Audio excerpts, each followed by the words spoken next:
هم خير من خلق الإله ومن ضرى كانوا قواميس الهداية للورى كم كان في أنبائهم من عبرة للناس ما كانت حديثا يفترى من أوصل كتب السماء إلى البشر ما الشمس من نور النبوة ما القمر فقفوا على آثارهم وزنوا بها أعمالكم واستلهموا منها العبار هم أنبياء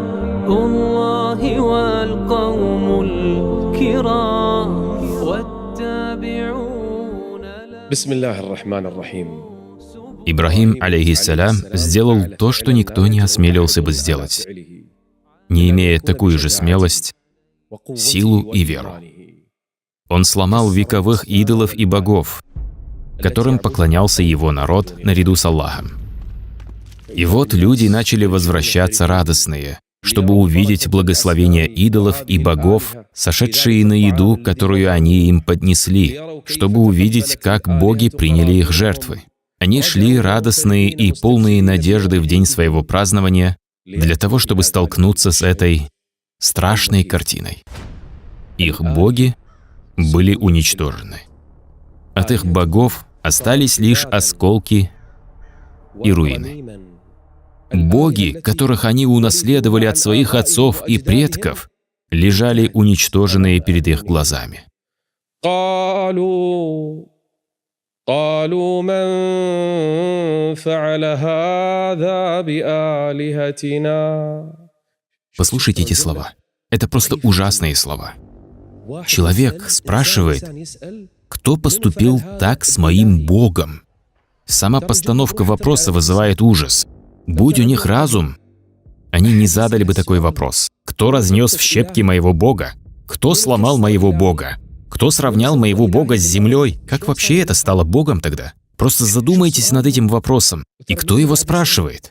Люди, почтенные лица, мыслители, народная элита. И вот они задают такой вопрос. قالوا من فعل هذا بآلهتنا إنه من الظالمين. И гадая, кто мог такое сделать, одни предположили только один человек. Кто? Ибрахим, конечно. Только он осмеливался оскорблять наших богов и ругать их. قالوا سمعنا فتى يذكرهم. Желая принизить его, они сказали, был один, как его там звали? Ибрахим. Да, его звали Ибрахим. Они не знали, что он был лучшим из людей, ступавших по земле на тот момент. Эти глупцы не догадывались, что это был любимец Аллаха, о котором они так отзывались. قالوا سمعنا فتى يذكرهم يقال له إبراهيم. Приведите его. Выведите его к людям, чтобы они могли его увидеть. Мы должны провести суд над этим юношей по имени Ибрахим. Нам нужно выяснить, он ли разрушил наших идолов или нет. Если это он разрушил их, мы казним его прилюдно. Собрались люди, мужчины, женщины, огромная толпа, и все они варвары, все они погань, все они нечисть, потому что поклоняются идолам. Посмотрите на их разум, на их мышление, на их нравы. Ибрахима силой притащили и выставили перед этой толпой. Что они скажут? Как они будут выступать? Представьте себе эту картину. А в роли судей заседали некоторые представители знати, лицом к собравшимся. А Ибрахим аль-Халиль стоял перед ними, на фоне разбитых идолов. أأنت فعلت هذا بآلهتنا يا إبراهيم. Вы вообще осознаете, с кем говорите? Это Ибрахим, которому Аллах даровал ясные доказательства. Ни вы, ни миллионы подобных вам не смогут превзойти Ибрахима в споре. Вы хотите устроить публичный суд? Именно это и нужно было Ибрагиму. Ибрагим как раз ждал этого момента. Ты ли поступил так с нашими богами, Ибрагим? Ибрагим посмотрел на них и сказал: «Нет. Это сделал самый большой из них, вон тот. Видите, вон того огромного идола? Это он разломал их. А люди — невежественная толпа, чернь. Многие из них поверили в это. Да, точно, вон у него топор в руке. Варвары с низким уровнем интеллекта». И Ибрагим начал сеять среди них сомнения. Он знает, что люди — это просто толпа, пойдут, куда их погонят. Только его цель вон те, которые уселись судить, элита. Он сказал: «Вон тот, самый большой, сделал это. Спросите их, если они могут говорить». То есть спросите этих разрушенных идолов, кто с ними так поступил. Спросите их, кто вас разрушил, кто разбил вас вдребезги. И они сами ответят вам, что это сделал вон тот самый большой идол. Смотрите на подход Ибрагима. Как будто он смеется над их разумом и мышлением. Люди начали обсуждать его ответ. Эти вожди и судьи, они принялись обсуждать его ответ и думать, чем им парировать.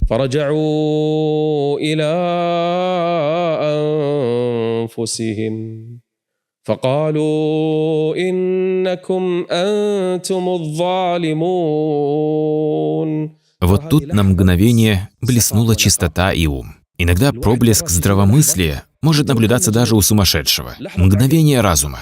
Даже у неверующего мушрика могут проявляться победные просветы фитры. Они говорили друг другу: «Ей-богу, а ведь парень говорит правду.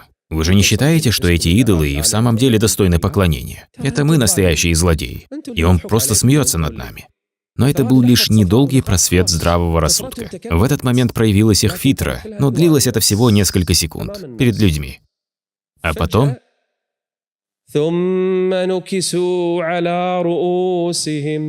они вернулись к старому мышлению.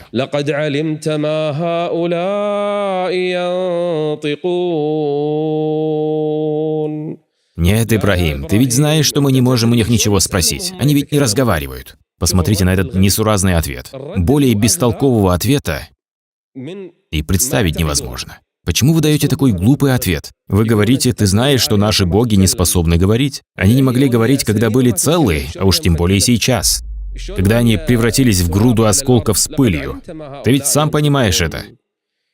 И в этот момент Ибрагим ответил им перед всеми людьми, перед всей этой толпой, громким голосом: قال أفتعبدون من دون الله ما لا ينفعكم ولا يضركم. И люди все это слышали. Ибрагим был самым мудрым среди них, несмотря на свой юный возраст. Он произнес речь перед их предводителями, и все это слышали. Аллаху Акбар, посмотрите на эту смелость. Позор всем вам, и стоящим, и сидящим, и слушающим, и смотрящим.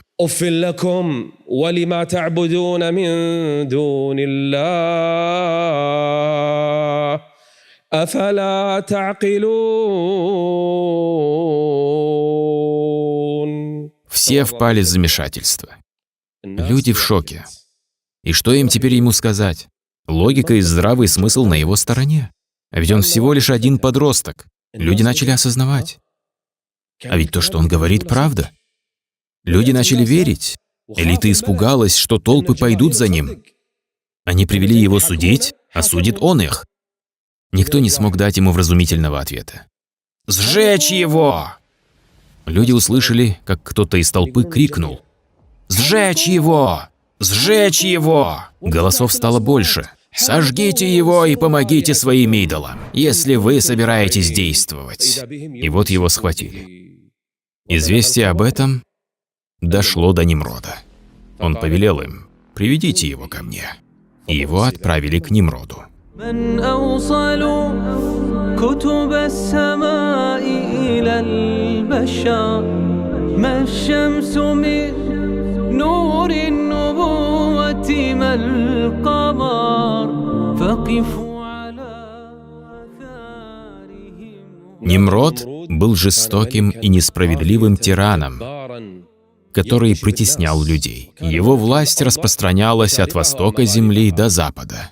Он позвал Ибрагима, когда услышал о том, что он сделал, как он осмелился разрушить идолов. Люди требовали сжечь его. Он приказал привести его. «Я хочу завести спор с этим юношей и поставить его на место». Ибрагима отвезли из Ирака в Шам, где находился Нимрод. Его ввели во дворец Нимрода, который восседал в окружении своих министров, слуг и палачей на своем троне. Юношу представили перед Нимродом, этого молодого человека, пророка Аллаха, который распространял религию Всевышнего Аллаха. ألم تر إلى الذي حاج إبراهيم في ربه أن آتاه الله الملك. Аллах наделил его властью, и он решил завести спор с Ибрагимом о ком? О Господе. И с кем же хочет спорить Нимрод? С Ибрагимом. Порой, споря даже с простым человеком, вы не можете переспорить его. А что тогда говорить об Ибрагиме? Пророки Аллаха, ты хоть знаешь, кто такой Ибрагим? Если бы ты, Нимрод, знал, кто это, то не посмел бы с ним спорить. Когда Ибрагима ввели к Нимроду, царь спросил: «Ибрагим, кто твой Господь? Кто этот Бог, о котором ты говоришь, отвергая наших богов?» Ибрагим ответил: «Мой Господь — это тот, кто дарует жизнь и лишает ее». Он привел то качество Аллаха, которое никто бы не смог отрицать. Если у тебя есть хоть крупица разума, ты не сможешь этого отрицать. Мой Господь дарует жизнь и забирает ее. Нимрод какое-то время молчал, а потом повелел слугам, которые были вокруг него, привести к нему двух людей, которых приговорили к смертной казни. «Приведите их ко мне сейчас же, немедля». И к нему привели двух людей, приговоренных к смертной казни. Нимрод обратился к Ибрагиму: «Взгляни на них». А потом приказал: «Отпустите первого». «Отпустите его. Мы его оправдываем, пусть возвращается к себе домой. А второму сейчас же отрубите голову». И его убили. Тогда Нимрод сказал Ибрагиму: «Видишь, я дарую жизнь и забираю ее». Этот царь в своей тирании дошел до безумства. Ибрагим, алейхиссалям, говорит об одном, а Нимрод совсем о другом, никакой связи. Какая связь между созданием и сохранением человеческой жизни? Если ты убил человека, то разве это значит, что смерть в твоей власти? Причем здесь убийство вообще? Если ты отменил казнь, это значит, что ты его оживил? Что это за безумие? Он был жив еще до того, как узнал тебя. Но Ибрагим, алейхиссалям, не стал спорить с ним по этому вопросу. Он не стал говорить: «Нет, я имел в виду другое, а не убийство, вы меня не так поняли». Нет. Потому что Ибрагим обладал мудростью, он понимал, что с такими людьми бесполезно спорить. Этот человек — безумный тиран. С ним без толку вести интеллектуальную дискуссию. Это бесполезно. Поэтому он сказал: «Аллах велит солнцу восходить со стороны востока. Мой Господь велит этому солнцу каждый день восходить на востоке. Если ты, Нимрод, утверждаешь, что являешься Господом, считаешь себя Богом, вели этому солнцу взойти завтра с запада». Нимрод смолк. Он понимал, что Ибрагим имел в виду. Он понял, что если он продолжит спорить с ним, то опозорится на глазах у людей. Он ощутил уровень его ума и его веские доказательства. ألم تر إلى الذي حاج إبراهيم في ربه أن آتاه الله الملك إذ قال إبراهيم ربي الذي يحيي ويميت قال أنا أحيي وأميت قال إبراهيم فإن الله يأتي بالشمس من المشرق فأت بها من المغرب فبهت الذي كفر. Нимрод замолк. والله لا يهدي القوم الظالمين. Он не смог ответить ему. Что он ему теперь скажет? Как он заставит солнце восходить с запада? Он не знал, как парировать аргументы Ибрагима. Тогда министр подсказал ему: «Думаю, нужно сделать с ним то, что требуют люди». А что они требуют? Сжечь его. Народ требует расправы огнем? Так давай сожжем его. Ты прав. Он повелел палачам заключить его в темницу. Зачем его заключать? Он сказал: бросьте его в темницу, пока они соберут дрова. Давайте сожжем этого неверующего, отвергающего наших богов. Вот вам и аргумент. Вот так действуют тираны и тагуты, когда у них нет доводов. Вот так действует преступная власть, когда у нее нет логичных аргументов. У них у всех одно решение. Убить, сжечь, запытать, посадить, пролить кровь. Вот вся их аргументация. Вот они, их доводы. Ибрагима заключили под стражу и приговорили к сожжению. من أوصل كتب السماء إلى البشر ما الشمس من نور النبوة ما القمر فقفوا على آثارهم. Нимрод повелел своим министрам и своей армии приготовить костер. Было определено место, где будут сжигать Ибрагима. Люди целый месяц собирали дрова, разного рода дрова, чтобы сжечь Ибрагима аль-Халиля.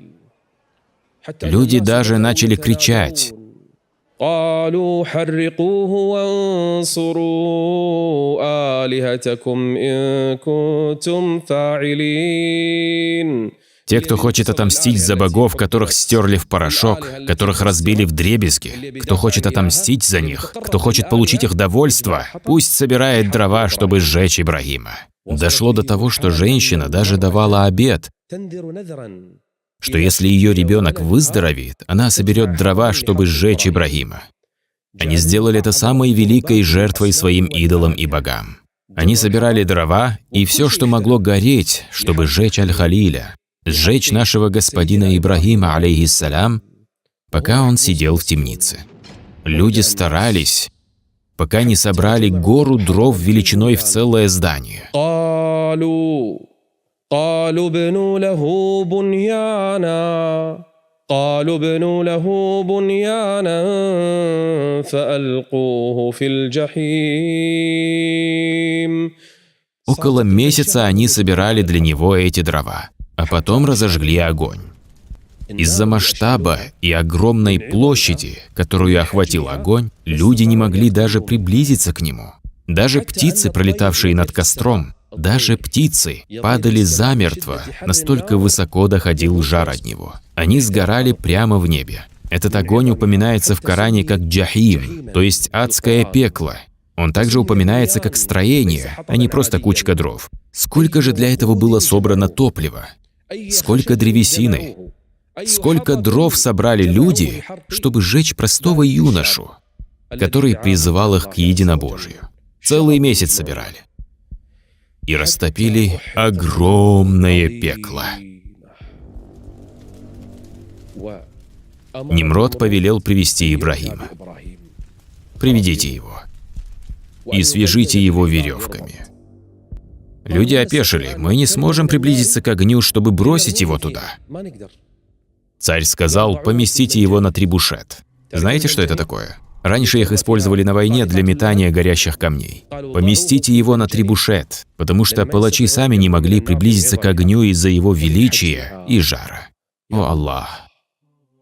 Этот верующий, благочестивый юноша, вместе с которым уверовало только двое, его жена и племянник, чем они смогли бы ему помочь? Его поместили на трибушет, чтобы бросить в тот огромный костер. Небеса содрогнулись, затряслась земля, и вся вселенная всколыхнулась из-за того, что Ибрагима Халиля хотели сжечь. Даже сам Джибраил спустился к пророку Аллаха Ибрагиму и спросил его: «О Ибрагим, нужна ли тебе моя помощь? Представьте себе, пришел Нимрод, пришла вся знать, чтобы посмотреть. Пришла огромная толпа зевак, мужчины, женщины, старики, дети. Все пришли в ожидании того, как в этот день сожгут Ибрагима. Сегодня мы отомстим за наших богов». Ибрагим был связан веревками на трибушете. Джибраил приблизился и обратился к нему. Он спросил его: «Ибрагим, нужна ли тебе моя помощь? Только скажи, и я спасу тебя из этой ситуации». Всего одно слово. Если он скажет его Джибраилу, тот уничтожит всю землю со всеми ее обитателями. Всего лишь одно дуновение Джибраила отправит в этот огонь всех, кто его разжег. Один крик Джибраила и на всей земле не останется ничего живого. Если бы Ибрагим захотел, то попросил бы Джибраила об этом. Но что же произойдет? Попросит ли Ибрагим Джибраила спасти его? Или его бросят в огонь? И что же произойдет с Ибрагимом, если его бросят в этот огромный костер? А что, если он упадет в самый центр огня? Что же произойдет дальше? И как спасется пророк Аллаха? Следите вместе с нами за историей Ибрагима халиля, алейхиссалям. هم خير من خلق الإله ومن ضرى كانوا قواميس الهداية للورى كم كان في أنبائهم من عبرة للناس ما كانت حديثا يفترى من أوصل كتب السماء إلى البشر ما الشمس من نور النبوة ما القمر فقفوا على آثارهم وزنوا بها أعمالكم واستلهموا منها العبار هم أنبياء الله والقوم الكرام والتابعون لهم هدوا سبل السلام صلوات رب العالمين عليهم وسلامه تعداد من صلى وصام